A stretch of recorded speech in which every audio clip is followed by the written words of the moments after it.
Since the beginning of time, art has been a true testament of historical events. In every historical era, paintings, sculptures as well as other forms of artistic expression have revealed to the world many authentic accounts of history.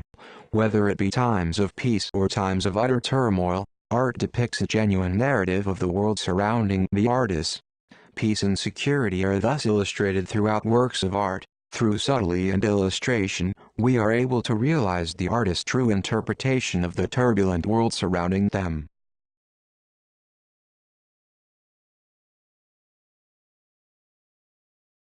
Many rulers have built unique architecture pieces to show their power. Human-headed winged bulls were protective monsters called Lamassu, and were placed as guardians at certain gates or doorways of the city to protect against enemies. They were a good way to show a civilization's power as people entered, as they represented mythical creatures with supernatural strength and power.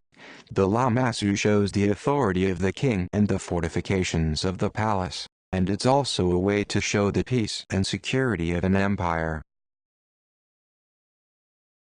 The standard of Ur has two sides to this piece of work.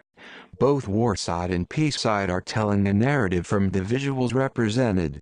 On the war side, chariots mow down enemies and soldiers defeated and lead away captured foes.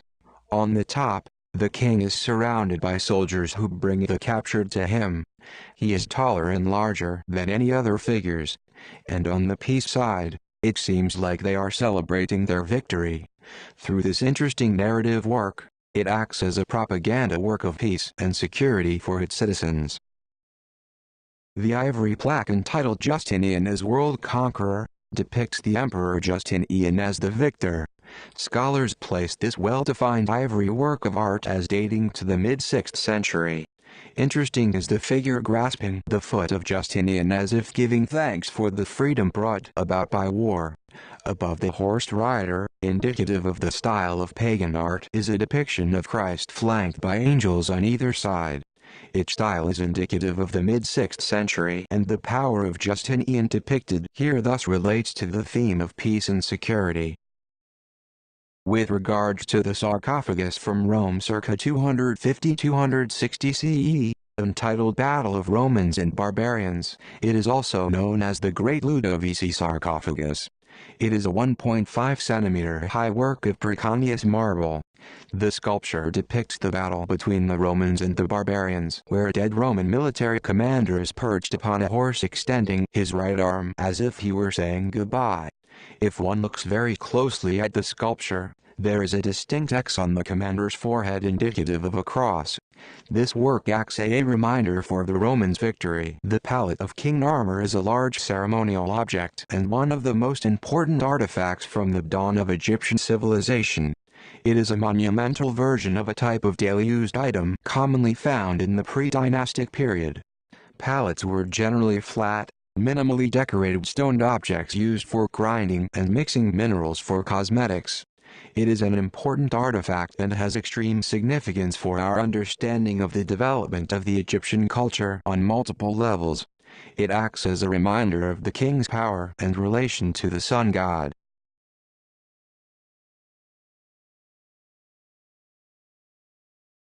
The Temple of Ramses is dedicated to the deified Ramses himself, along with the three state gods, Re-Harakti of Heliopolis, Ta of Memphis and Ammon of Thebes. The doorway to the interior is 7 meters high. A statue of Re-Harakti with the falcon head is in a niche over the entrance.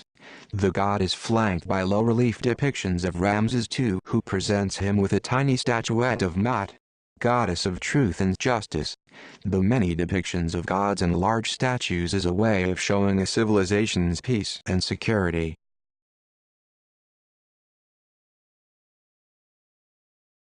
At first glance, Augustus of Prima Porta might appear to simply resemble a portrait of Augustus as an orator in general, but this sculpture also communicates a good deal about the emperor's power and ideology.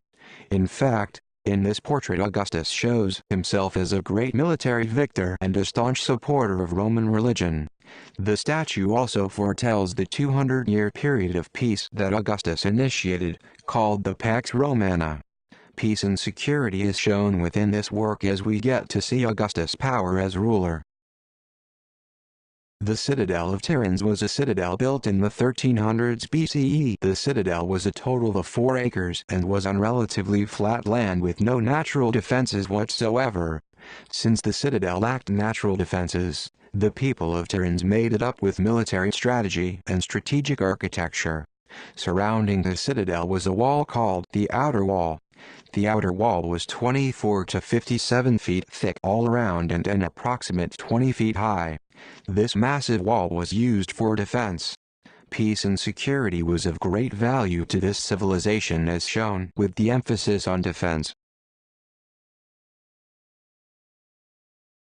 The triumphant Naram-Sin, shown taller than the other men in the traditional manner, leads his army in the attack on the mountain. The Akkadian army is climbing the steep slopes of the Zagros Mountains, home to the Lulubi.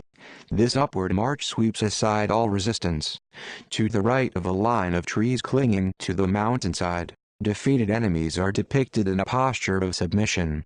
Those who have been killed are trampled underfoot by the Akkadian soldiers or drop over the precipice.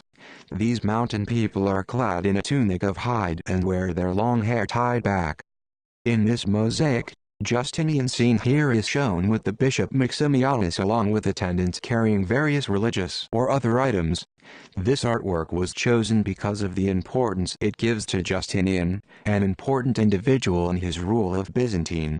By this artwork we can see that he is very religious and also has no qualms about showing his wealth as a king.